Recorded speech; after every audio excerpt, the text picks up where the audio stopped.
So 1 Peter 1, starting at verse 1.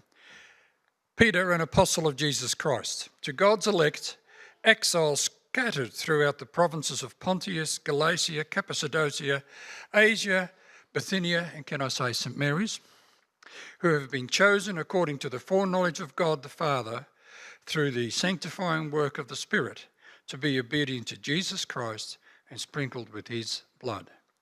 Grace and peace be yours in abundance. Praise to God for a living hope. Praise be to the God and Father of our Lord Jesus Christ. In his great mercy he has given us a new birth into a living hope through the resurrection of Jesus Christ from the dead, and into an inheritance that can never perish, spoil, or fade. This inheritance is kept in heaven for you, who through faith are shielded by God's power until the coming of the salvation that is ready to be revealed in the last time. In all this you greatly rejoice, though now for a little while you may have had to suffer grief in all kinds of trials. These have come so that the proven genuineness of your faith, of greater worth than gold, which perishes even though it's refined by fire, may result in praise, glory, and honour when Jesus Christ is revealed. Though you have not seen him, you love him. And even though you do not see him now, you believe in him and are filled with an inexpressible and glorious joy. For you are receiving the end result of your faith, the salvation of your souls. Concerning this salvation, the prophets who spoke of the grace that was to come to you searched intently and with the greatest care, trying to find out the time and circumstances to which the Spirit of Christ in them was pointing when he predicted the sufferings of the Messiah and the glories that was followed. It was revealed to them that they were not serving themselves, but you, when they spoke of the things that have now been told you by those who have preached the gospel to you by the Holy Spirit sent from heaven. Even angels long to look into these things.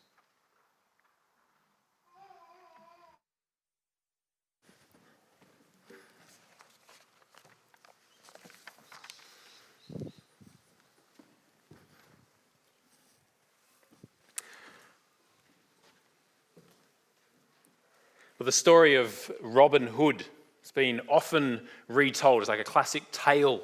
I looked up the Internet Movie Database, and it shows that there are at least about 10 different movies and TV series that have been produced just in the last 50 years, all about the story of Robin Hood. Now, I certainly haven't seen them all, but I've seen a few. And one thing I've noticed in the progression of time, as more and more of these Robin Hood stories are told, particularly movies, there's an increasingly negative attitude to the church over time. There's an increasingly negative portrayal of the Crusades over time. So 20 years ago when Robin Hood was portrayed, maybe there's a little bit of a hinting at things, but more recently, the church is the problem. The church is the enemy.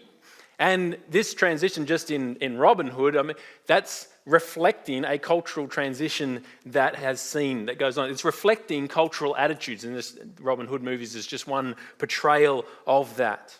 Likewise, people's attitudes towards religious leaders has deteriorated. It used to be that a religious leader was considered a trusted person. A pastor was someone, they'd be trustworthy. They could sign documents for you. Nowadays, pastors rank among the least trusted of all people. I'm sorry, that's a bit disappointing from my perspective, but that's the way it is. Trust must be earned rather than simply assumed, earned through relationship and being proven.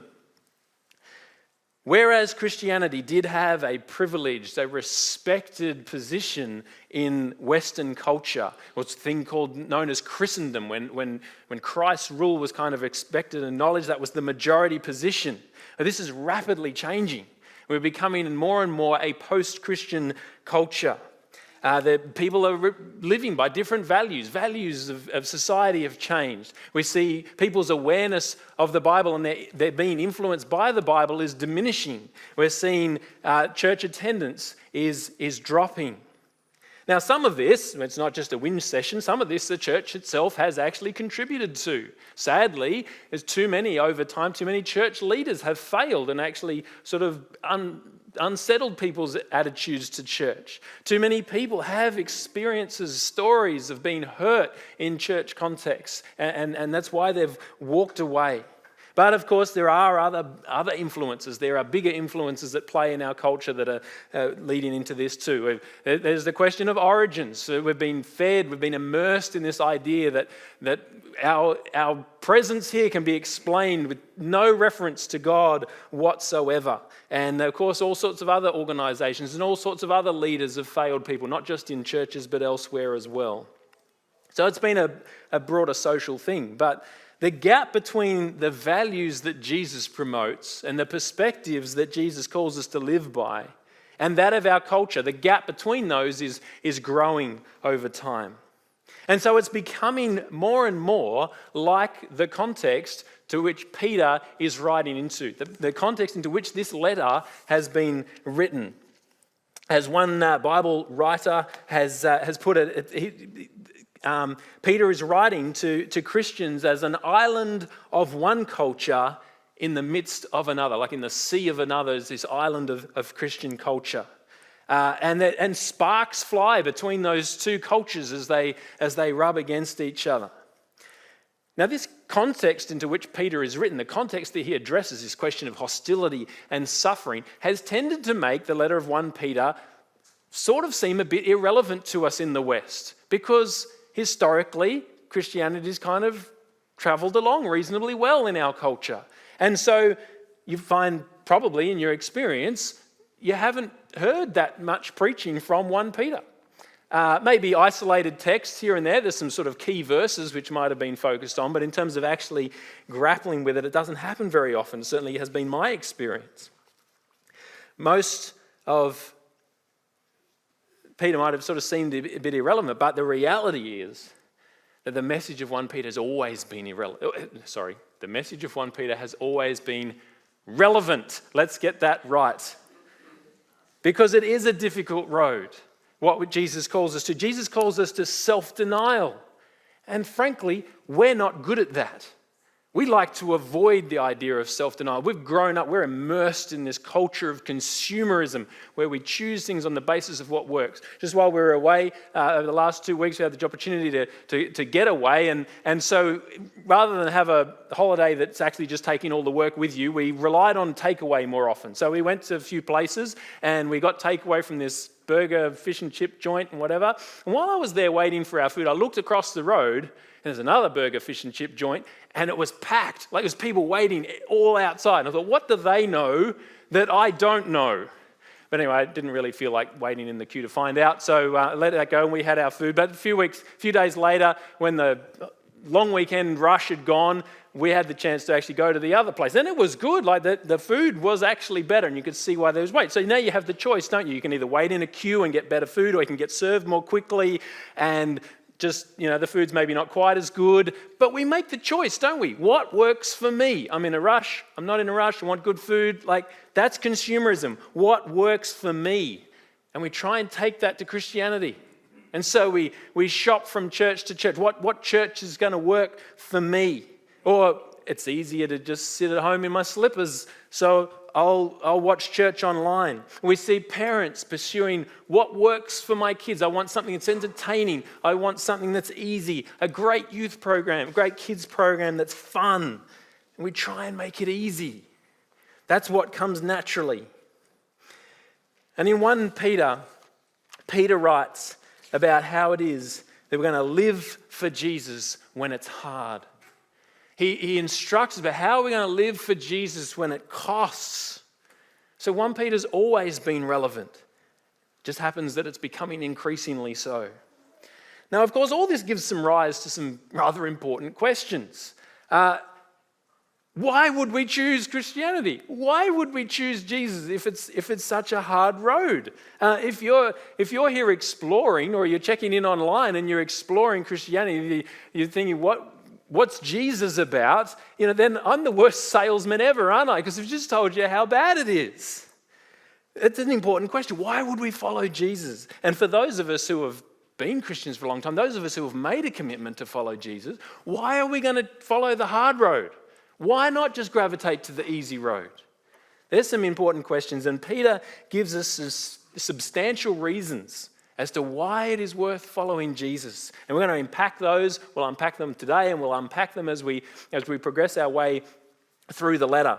But in a nutshell, it's about the fact that there is suffering, there is challenges now, but there is incredible glory to come. That's what Peter, the crux of his message. There's suffering now, yes, but there is incredible glory to come. And the other thing is to think about the incredible difference, the change that Jesus brings, even now.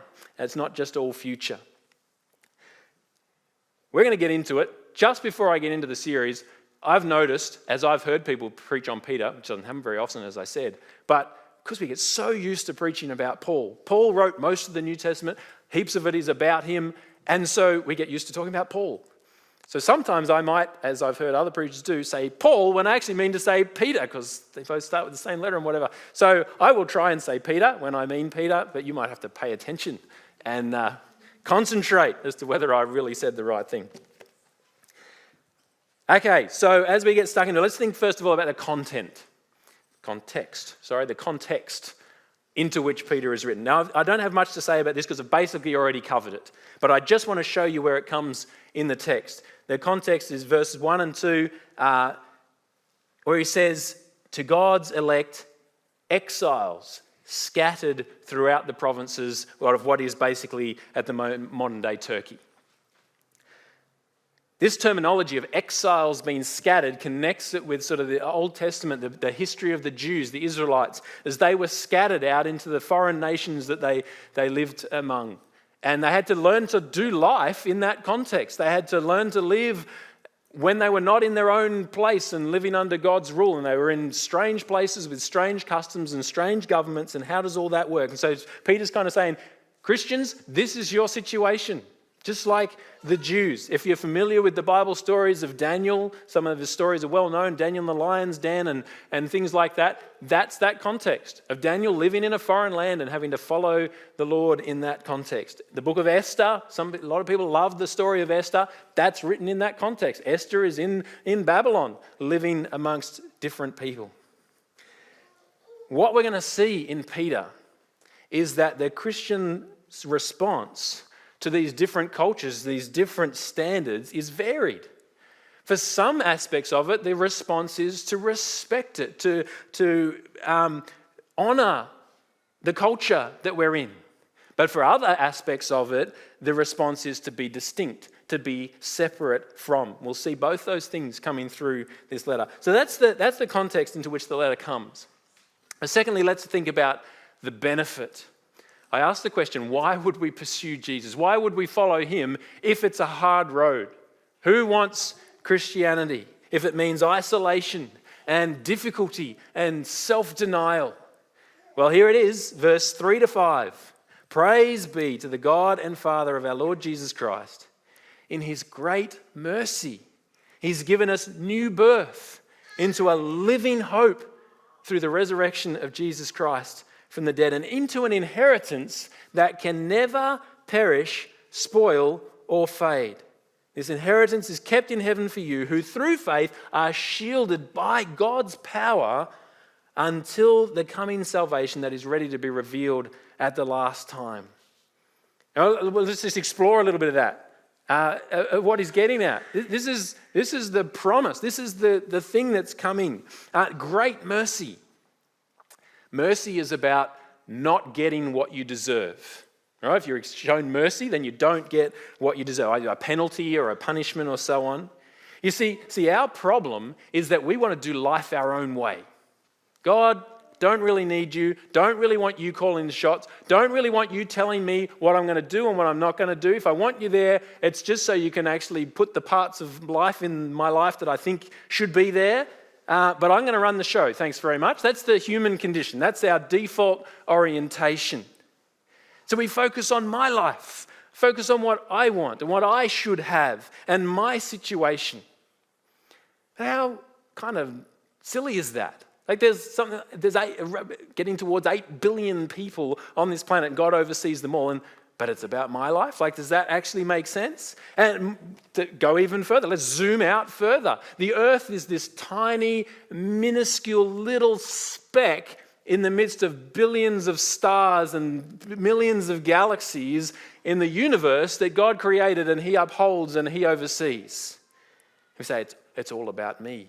Like, really? And we think we're really clever. You know, we can store gigabytes worth of data, videos and movies, all sorts of things on a little USB drive or on the small chip inside the phone. But God beats it.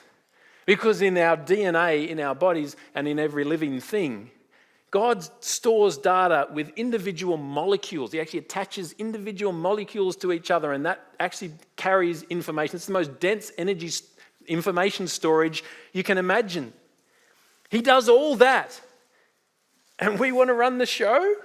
And we want to say, God, thanks, but no thanks? Like, that's ridiculous. And so we need mercy because there's a consequence for that. You want to treat someone as big and as holy as God and say, I don't want part of you, I'm just going to live for me.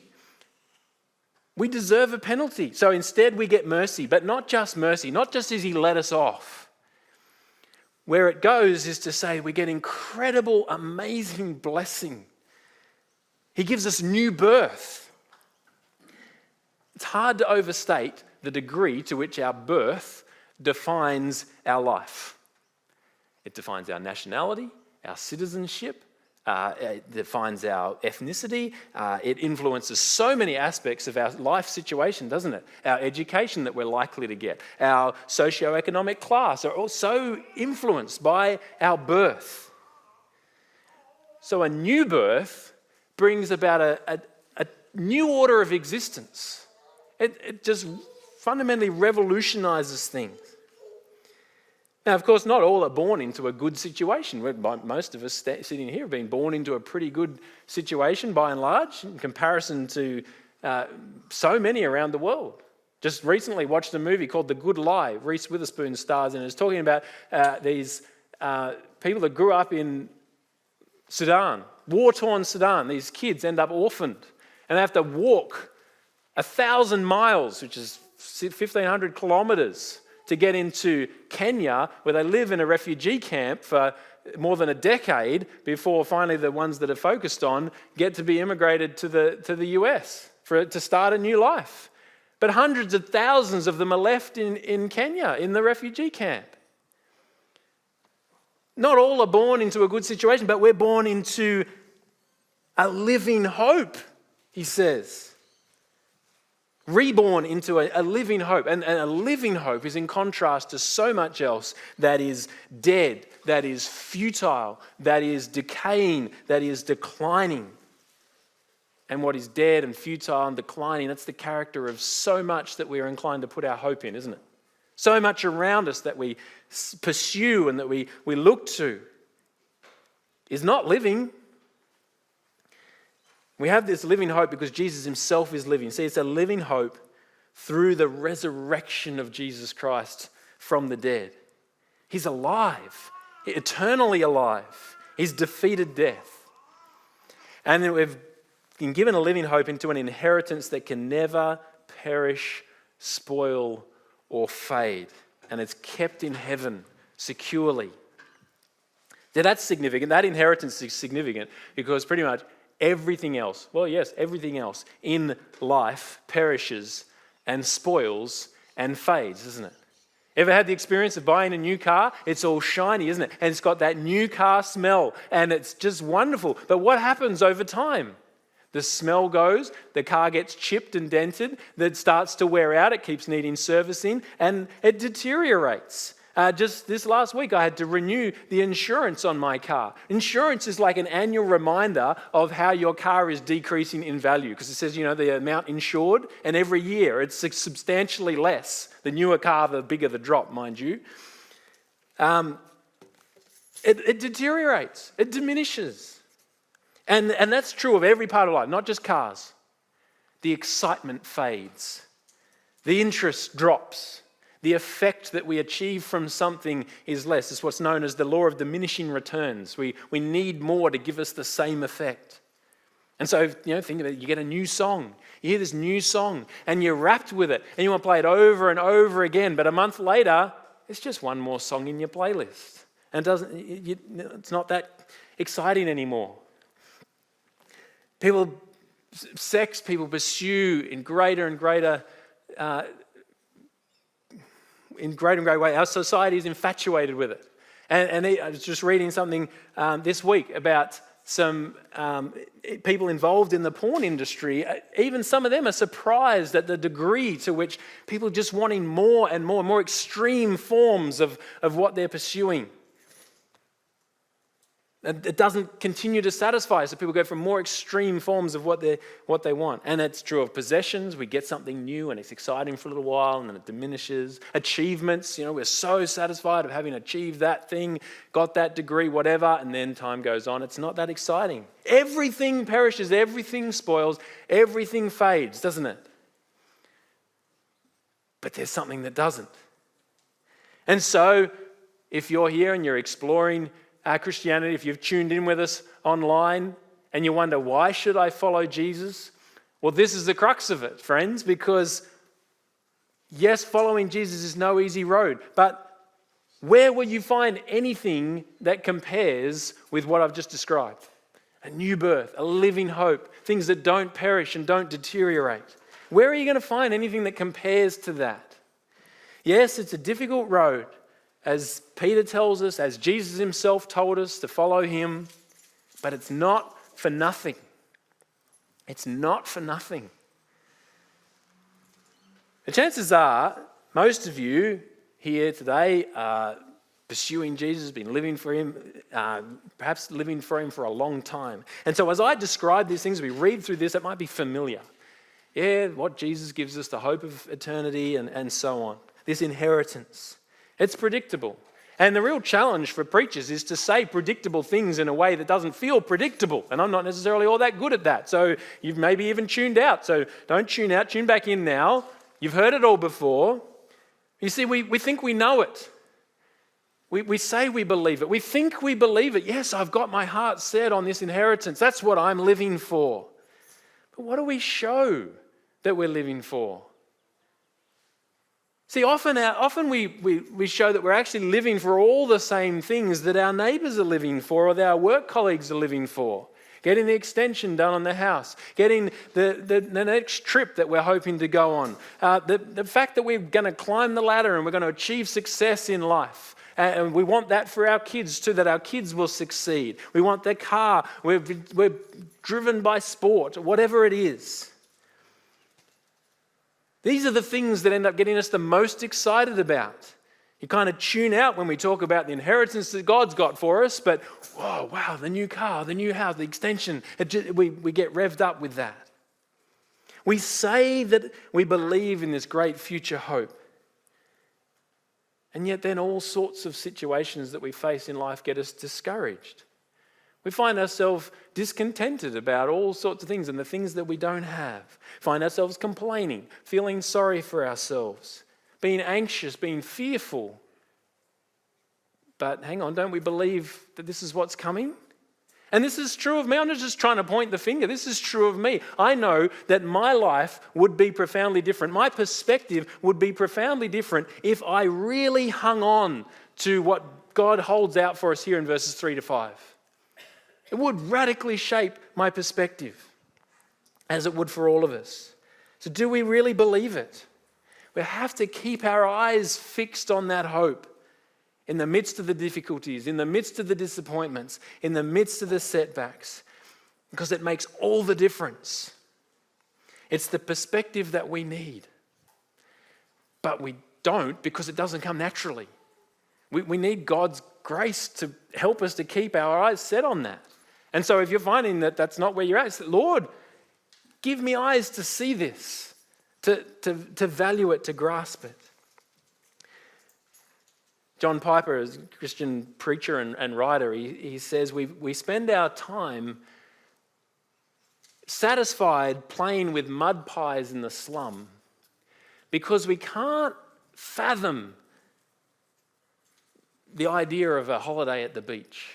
You know, someone who's only known the slum, only known the mud pies. It seems good, playing with mud pies. But there's a holiday at the beach and we can't see it. That's why this doesn't seem so exciting. This challenge to keep our eyes fixed on it is relevant for the more naturally positive people too. Maybe you can't relate to what I just said. You think, well, I feel pretty positive about life. And it could be that that's because you're actually living this, that you've got faith in His promises, and that's fantastic. And that would be true if you're just content in Jesus, that you're just very aware that you're His child. And you prize and value things of eternity. And as you look at the things of the world that people are chasing, you just go, you know what, that's actually not, I'm not drawn to that because it's not that valuable. That might be true, and that's fantastic if it is. But it could be that you're positive just because of an inherent kind of optimism. You know, life will work out. But guess what? Life just doesn't always work out. That's verse 6 and 7. We greatly rejoice in what we've got, but in the meantime, we have to suffer grief in all kinds of trials. The trials come, and then what? And so thirdly, and the main one was that second, the benefit of what we've got. So that's the longest, don't get too worried. But we think about the journey. Thirdly, the journey, verse 6 and 7, the challenge. For a little while, we have to suffer grief in all kinds of trials. And it's all kinds of trials. Some of these trials come as a result of saying, I'm going to own Jesus for myself, and I'm in a culture of people that don't. And so directly as a result of following Jesus, I find myself facing hostility, or you find yourselves facing hostility. But it's all kinds of suffering, all kinds of trials. So it's about the sickness in which we have to walk through by faith. It's about losing our job or losing our spouse and having to walk that journey by faith. And it's about facing conflict in family or friendship relationships or at work. It's about all kinds of trials.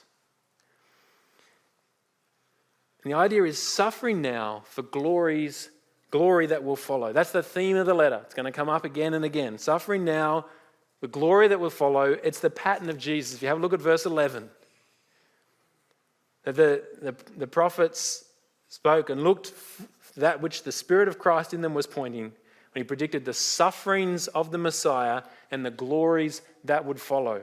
That's the pattern. But this suffering has a purpose. Not just a matter of, look, just tough it out. Just grin and bear it because there's good stuff coming. No, this suffering has a purpose. Because it's part of God's plan. And we see God's plan throughout this passage.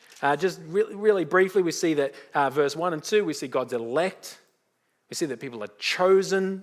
We see that it's about the foreknowledge of God. This is all part of God's plan. And then verses 10 to 12, we see God's plan being fleshed out in the fact that the prophets predicted it was going to happen. The Spirit of Christ predicted that this is what's going to happen. This was the path that God intended it to be worked out. But it's God's plan in that the trials, the challenges are God's plan for shaping us. The challenges are God's plan for changing us, for forming our character, for forming our faith, for transforming who we are. It's not for nothing. It's got a purpose. As one Bible writer calls it, uncomfortable grace. When we think of grace, we often think of the soft pillow, think of feathers, think of nice things. But no, grace comes to us often in the form that is uncomfortable. It's going to transform us. It's going to change us. It's still God's grace. It's out of His love, but it has a purpose. It's not necessarily pleasant to experience. For what purpose? Verse 7. So that the tested genuineness or the proven genuineness of your faith may result in glory and praise and honor when Jesus Christ is revealed. Sometimes in Kids Club, we've had this activity where we make stuff out of straws. You get to challenge, you get to make a tower. How tall can you make a tower out of straws and sticky tape? Or a bridge. Can you span a metre with a bridge, build a bridge? You never know what the bridge is going to hold until you actually test it, do you? You see these 3 different bridges the kids have all made. Well, which is the strongest? Who knows? Is it going to hold anything, or can it only hold its own weight? You don't know until you test it, until we actually stick a bucket on it and we pour some water into it and see how much water we can get in the bucket before the whole thing collapses in a heap. It's not until we test it, until we push back, that we know whether that's a strong bridge or something that's only kind of holding together, and if you blow on it, it'll fall apart. The challenges come to prove the faith. To prove that faith is genuine. And so that leads fourthly to the joy. Verse 8 and 9. You are filled with an inexpressible and glorious joy. Why? For you know that you are receiving the end result of your faith, the salvation of your souls. As your faith stands the test, as your faith shines actually in the tough times rather than being wiped out, and it carries you through, it proves that verse 9 is true for you, that you're achieving the end result of your faith, the salvation of your souls. As our faith carries us through, and we recognize that Jesus is carrying us through, and putting our hope in Him will help us stand in those tough times. It enables us to cherish Jesus. He starts to become valuable to us. Yes, I need that. I see how He is helping me, and we start to cherish Jesus more than anything else. Because in Him we see that we've got something true, we've got something lasting, we've got something dependable. And as such faith, as such a perspective carries you through the relentless surf of life, people will see it. Other people will notice it. They say, how are they able to walk through that journey? How are they able to stay positive? Why can they be so joyful in the midst of what they're experiencing? And not necessarily that you're bubbling out of your skin, but like, why are you not just a miserable wreck and you've got some hope and some joy? That will stand out. That will be attractive to others. But what if that's not you? What if I'm talking about joy and talking about being excited of this future, and you think, but Steve, that's just not where I'm at. And so this is just convicting. This is just uncomfortable. What if you tend to choose the easy path over faithfulness, which is our default tendency? What if you're inclined to be discontented and not satisfied? What if you're often without joy? And the hopes that are described here in verses 3 to 5 just kind of seem a bit irrelevant. Yeah, that's all well and good, but I've got life stuff to go on with. What if that's you, but you don't want it to be? Well, we mustn't walk out from here just trying to think, okay, I've got to make my faith stronger. I've got to try and make myself happy. I've got to put on a positive face. I've got to be joyful. We've got to seek grace, friends. This is something that God produces in us. So if we see that it's not us, then we turn to the Lord and say, Lord, give me this joy. Lord, open my eyes to these wonders so that I will treasure them. Lord, help me through the challenges, because I'm not really navigating the challenges very well at the moment. You see, 1 Peter, the gospel itself is about the life that Jesus transforms. It's about Jesus giving us riches. It's about Jesus giving us joy. It's about Jesus giving us faith through His Holy Spirit working in us. It's not about trying to achieve it on our own. Just put on a positive face, just grin and bear it. No, it's about real joy that He produces. So let's seek that. Let's turn to Him in prayer now as we seek that. Heavenly Father, we thank You for this picture, a reminder of the glories that You've got for us, His living hope, new birth, what You've achieved through Jesus rising and triumphing over death. This inheritance that is not going to wear out. It's not going to disappoint. It's not going to fade away. Thank You for these things to set our eyes on. But Lord, we know we struggle to keep our eyes fixed there. So often the circumstances of life and the discouragement, the frailty of age or the sickness, the pain, the disappointments of being let down or challenging circumstances, so often that just looms larger than anything else in our life. Lord, help us to keep our eyes fixed on the prize, fixed on what you have done, what You will do, and what You are doing right now.